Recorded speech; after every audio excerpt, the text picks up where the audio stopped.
Thanks for meeting with us today. My name's Bailey. Hey, Bailey. We're with Joshua is the other person from our station who interviewed you before. Right. Okay. So I was at your court hearing today. Well, first I want to get started. What made you want to talk to us today? Well, there's a lot of things that, in this case that hasn't come out. It's kind of been hidden. And I'm kind of wondering, how a lot of rumors are getting started on this case and a lot of things. And they're taking a lot of things out of context, that people says that they really don't know a lot about the case, And so I kind of wanted to clarify some of it. What are some of those rumors you're talking about? Well, today I noticed in the forum, they put down that she was my ex-girlfriend. The fact that we were dating at the time of her death. Matter of fact, we went out the night before. We went out the weekend and stayed the whole weekend. The following weekend, we went to Detroit Lakes and stuff, and we were getting along great. It wasn't like there was any animosity between the two of us. So she wasn't estranged, she wasn't your ex, she was your girlfriend? Yes, at the time. And, there's plenty, there's camera footage from the night before. We went to the bowler, of course, and there should be camera footage there. We went to the bar. Of course, we stopped by the bar right next to the house, right there at Chubb's. Camera footage there, I'm sure. And the weekend that we went to Detroit Lakes, we was at Zorba's. Once again, we came back on a Saturday afternoon, went to the bowler again, went to her place, stayed till Monday morning. No issues. So Tuesday night or Wednesday into Thursday, she stayed with you that day? Yes. At your apartment? Yeah. Mm-hmm. Okay. And that was normal? Yeah. Did anything happen on Wednesday night? Did you guys get in a fight? No fight or nothing. And the thing is, she has an ex-boyfriend that she at one point filed a restraining order on, and she even called me, I think a couple weeks before, and asked for help because he was on her front porch and wouldn't leave. And see, those are some things that's not coming out. They're sitting there, stating like, well, I'm the problem. Well, you don't text somebody and ask them help if they're the problem, And we have all that in text. And one thing in particular that I noticed, and I did get it on tape, the weekend, because we weren't together for a couple of weeks, We had separated for a couple of weeks. And when she called me to come pick her up on a Friday, I think that was Friday before last, there was a note when we returned to the house, there was a note and it said, Sheldon's going to kill me, and it had 726 on the note. And she didn't notice it laying there on the table. And I got it on film, I recorded it. I said, there's a note sitting on the table saying Sheldon's going to kill me. Where'd this come from? She says, I have no idea. And we recorded all this. So there was some strange things going on.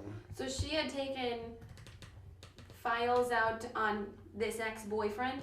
I'm not sure, I'm just saying that's a possibility. Because to be honest, she had a few exes. She didn't have one ex. She wasn't, for a long time faithful,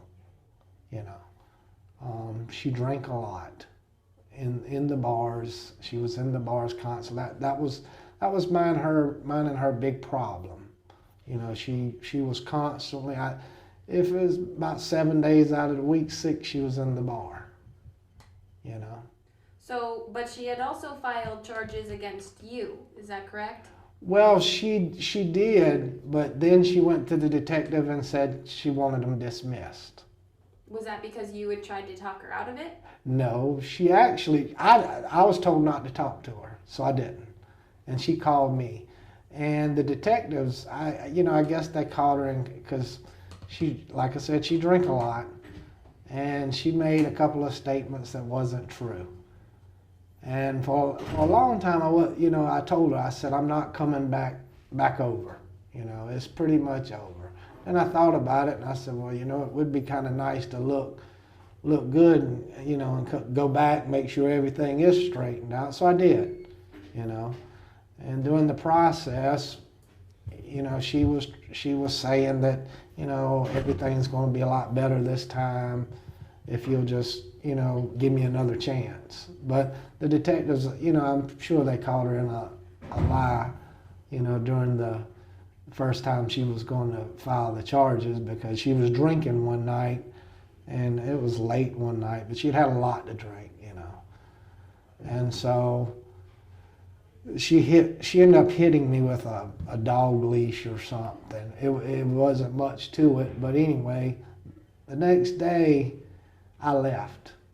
As soon as I left, she texted me and said she missed me. And, and then later on she called me and said she wanted me to come back. I never went back. And then later on there was charges or something, the detective called me, and I went down and talked to him, and then he found out that there was some indiscrepancies in the case, Because Lenny Wilds, so I talked with Lenny Wilds last week, and then he also, in the court documents that were released last night, in those court documents it says that Lenny Wilds told police that because of those charges that Denise filed against you, both the sexual assault and the domestic assault, you told Lenny that you had thought about killing her because of that. No, I never told him that. Matter of fact, I never told him much about the case. I just told him I said it bothers me that she would have done that, and he asked me, he said, well, why are you going back? Why do you go back around her? He said you shouldn't. But the thing about Lenny, there's been a lot of drug use on Lenny's part. He's been doing a lot of heavy drugs in the last couple of months. And I've watched it progress. And I've had friends say you shouldn't go around there, And somebody pointed it out to me one day that he was on drugs. And I said, no, I don't think so. Well, later on I seen, after going over there so much. Anyway, he's been on, meth heavily. And so he's been wanting to get on the news media he had some kind of idea that he was going to come up with this scheme that would help him get some kind of, I don't know, he'd come up with this, Devon's cause or whatever, where he'd get money in. And he had went to the news media a couple of times about trying to get this thing, accomplished, and talked to the news media about it. Well, I guess it never came about. Well, with him being on the drugs and stuff, and then this case coming out, I guess maybe he saw this as his opportunity. So you're saying Lenny Wilds lied to both us and the police in saying that you confessed to him and said that you had thought about killing Denise before? Yeah, I'm saying that. Everything that Lenny Wilds says, is it credible? It is not credible. And if they'd test him for drugs, they would find out that he would, he's on drugs. Okay. Simple as that. And like I said, he's went to the news media several times in the last couple of weeks, and they haven't paid him no attention. And I don't know, whether he thought, well, this is his opportunity to get in or not. But it sure popped up at a funny time, What do you think of the people who are calling you, whether it's on social media, what have you? Lots of people are calling you a monster. What do you have to say to that? They don't know the case. They don't know the case. They don't understand what's happening. They only know they're looking from the outside in.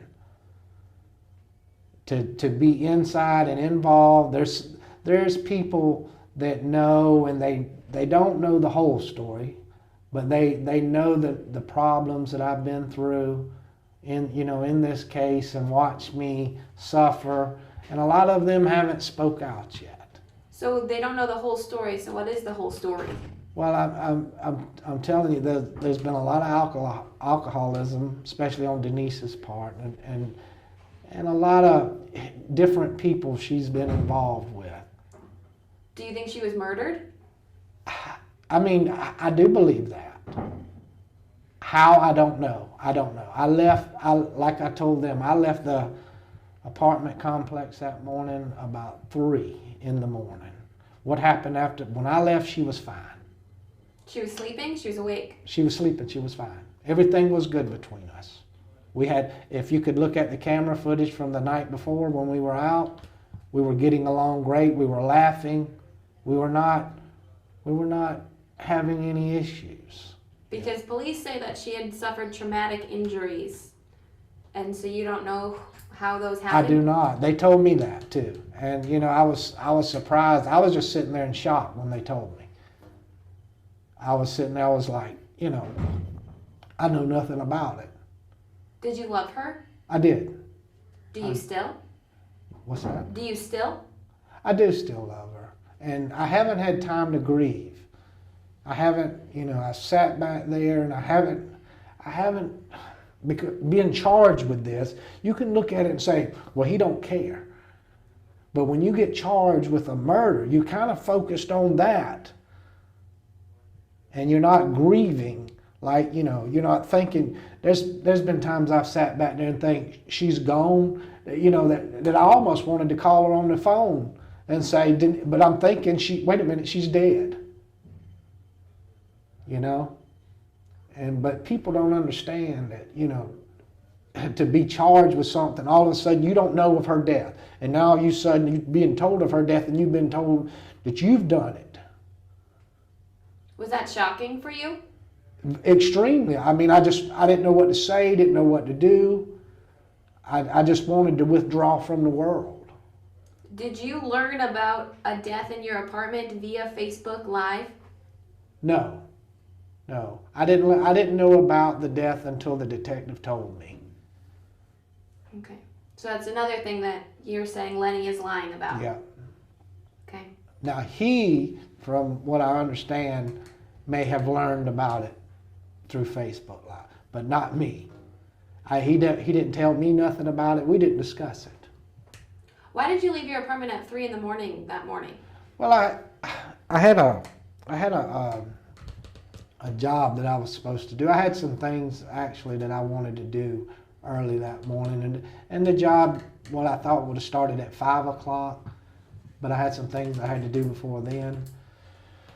But as it turned out, the most, you know, I wanted to get everything ready. I had to go gas up. I had somebody I wanted to speak to, but because, you know, I haven't, you know, since me and Denise had been having the problems, my finances kind of let them suffer a little bit. So I kind of wanted to try to straighten some of that out. But you didn't end up going to work that day, correct? I did not. So from 3 a.m. until 4 p.m. when you were arrested, what were you doing in that time? Well, from 3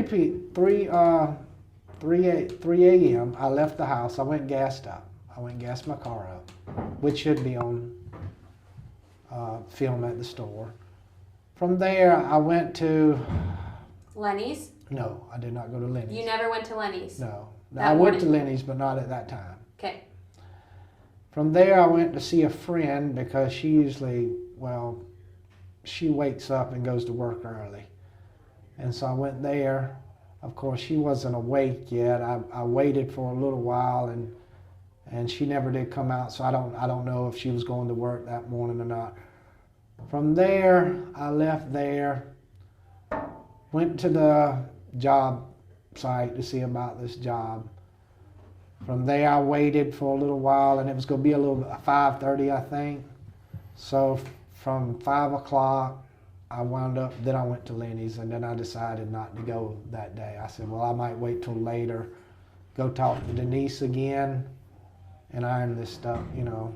So you spent that whole day with Lenny? Yes, most of it from about 5 a.m. till... So you say Lenny was the one who was watching the Facebook Live, not you. So if Lenny would have learned about your apartment being on fire and that somebody died in there, wouldn't he have told you that? You would have thought so. You would have thought so, but he didn't. Well, the fact was, I went to sleep there, and sometimes I do, you know, because I've been going over there. And when I woke up, they were gone. And when I called him, he said he was, I can't remember where he was. Did he sound scared of you? No, he never acted scared. Are you mad at him? I am. I'm very angry because I feel like, if he has some kind of agenda the way he wants to get to the news team, don't take my life for it and use me for, to get to whatever you need. I know you're having, he's having financial problems and stuff like that there, but to use me to get to the news media, that's pretty low. So you had nothing to do with Denise's murder? No, not at all. But you could be spending the rest of your life in here for that. Well, I hope not. I hope not. I hope when, all comes out, because like I said, that night before, if you look at the camera work from the bowler, of the Chubbs, we were not having no issues. And we just went out the weekend previous to that and stayed the whole weekend together. No issues. But was she drinking that Wednesday? You said that's a problem for you, for your guys' relationship. She was drinking, and I was kind of letting it go, because I didn't want no problems, So that wasn't a breaking point for you that night or anything? No. I mean, I let it go the weekend before.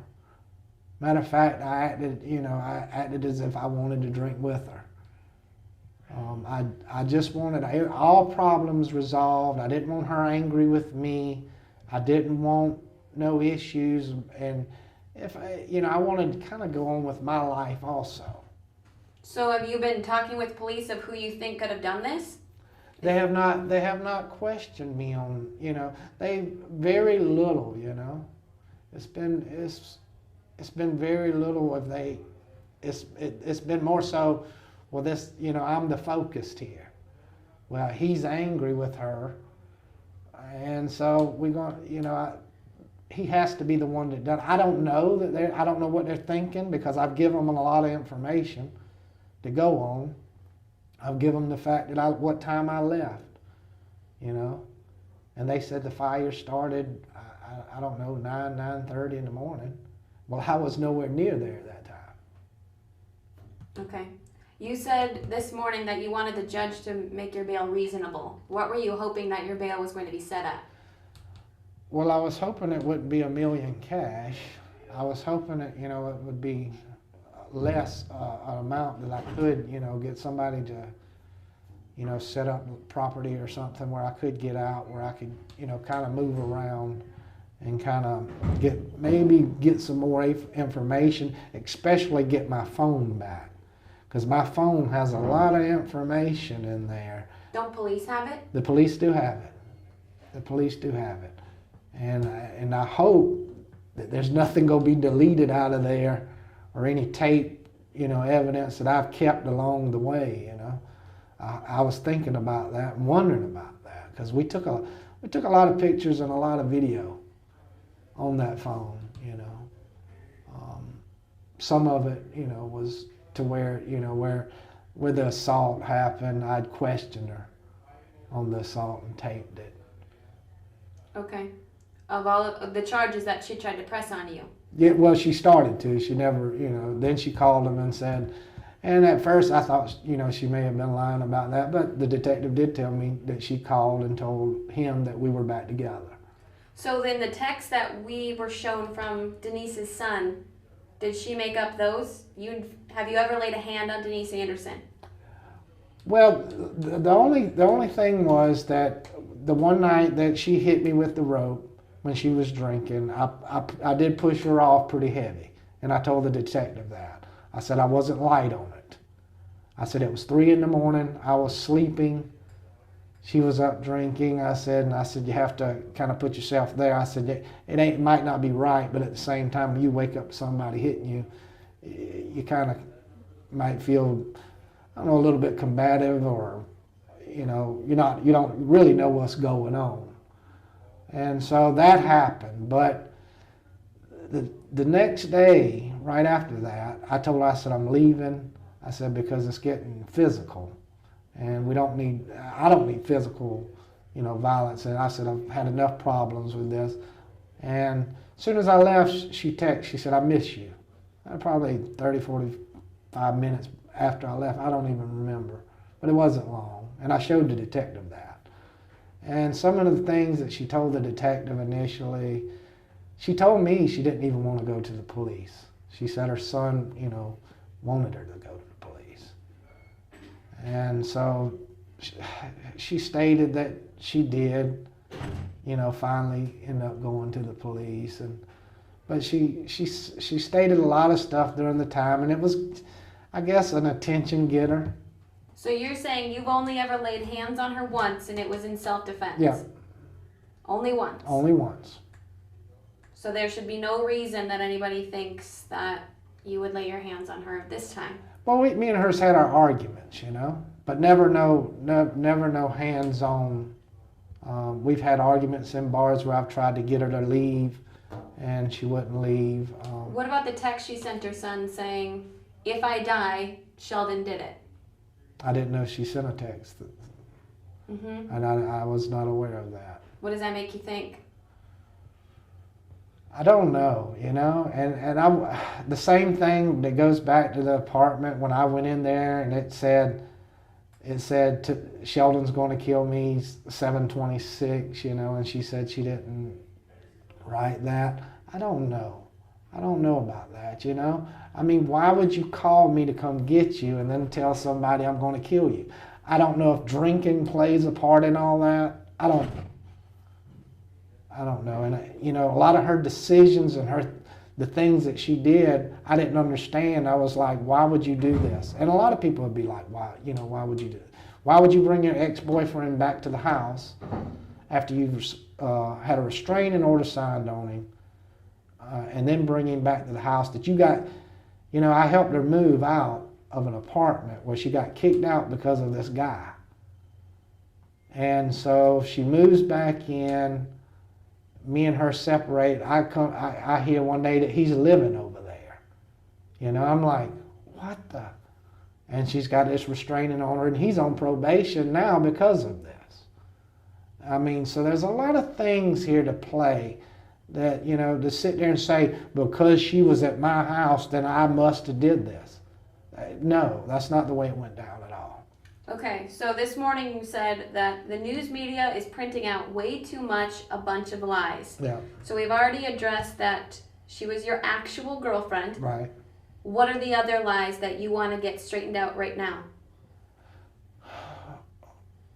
Well, the fact, the Lenny thing, Lenny's a liar. Okay? Lenny, okay. He's on drugs heavily. And when I say heavy, I mean when I was over there, especially the last couple of weeks, he wasn't even making sense talking to me. I was like, what are you talking about? And I had a friend that I dated previous to Denise, and she met him one day, and she realized it all right off the top. She said, he's on drugs. He's on meth, Sheldon. Do not go over there. However, she moved here, not long ago. And mine and her relationship, and I talked to her this morning, we didn't have no issues like this here. And she says, Sheldon, this just doesn't sound right. And I can give you her name and number off camera if you'd like. And we never had no problems like this. We didn't have no issues like this. And she, she maybe drinks a little bit too, but there was never no problems like this. She said, this doesn't even sound like you. And I said, that's because it's not. So what are the other things that the media has wrong? We've got Lenny Wilds. We've got that she was your actual girlfriend. Yeah. And see, I would like somebody to investigate. Somebody to go in and say, okay, let's see if he's telling the truth. I don't think nobody's going in there and saying, okay, what did Sheldon do the night before? Was he with this girl this weekend? What are the texts? Of course, they have the phone, and she texts me for help. Several times, not once. Twice, several times, come to my place because her ex-boyfriend was hanging out on the patio, and she said he wouldn't leave. She said, Sheldon, come help. Why would you text me for help if I'm such a danger? And we have the police have all this on tape. They've read it. The detective has read it, but nobody's coming out and saying any of this. They're making me look like, oh, well, Sheldon's harassing her, stalking her, and badgering her. That's not the case. I wouldn't even call her. She would call me sometimes 17, 18 times a night, and I wouldn't answer the phone. And people would sit there, some of my friends would see her where she would call me 17, 18 times a night. And I'm sure they'll be willing to testify for that. So what do you want people to know? Well, I want people to know that I didn't do this. I don't know what happened. I wasn't there. I don't know how it went down. I don't know. But all I know is I didn't do it. And all I know is I left at 3 a.m. in the morning. And then 6 hours later, your girlfriend was dead. Yeah. Then I guess at around 4, whenever they locked me up, 3 something, 4 in the afternoon. And that was the first I'd heard of it. I would, this is an extreme case. And I would never go to this extreme. I don't see the good in it, what good it would do to kill somebody. There would be no good come from it. No matter what she done or what she's done to me, it doesn't justify that. And if I say I care about her, I wouldn't do something like that, no matter how angry she made me, I wouldn't do that. Okay. Anything else? That's about it for now. Okay. Thank you for giving me your time today. Thank you. Hopefully we get what you want out of this. And I hope you look into this, what I'm telling you, and I'm sure they got camera footage, at the bowler and stuff from the night before when we were together. Maybe you can find some of that. Maybe you can find the camera footage from the place behind me, the building behind me when I left. And if you notice, I'm sure the camera doesn't show me leaving in a haste. Yeah. Okay. At the bowler. Well, at the bowler, we was at the bowler, but okay. The next day when I left too, there's camera footage on, I don't know the building behind the apartment I live. I don't know what the name of it is. Chubbs. No, it's like a rehabilitation place. Oh, okay. Anyway, they got a camera on that wall. And I don't know if it works or not. I've seen it before because my car was scrubbed, and I noticed it up there. And I did park my car in the back that night. And so it should show me leaving around 3 in the morning.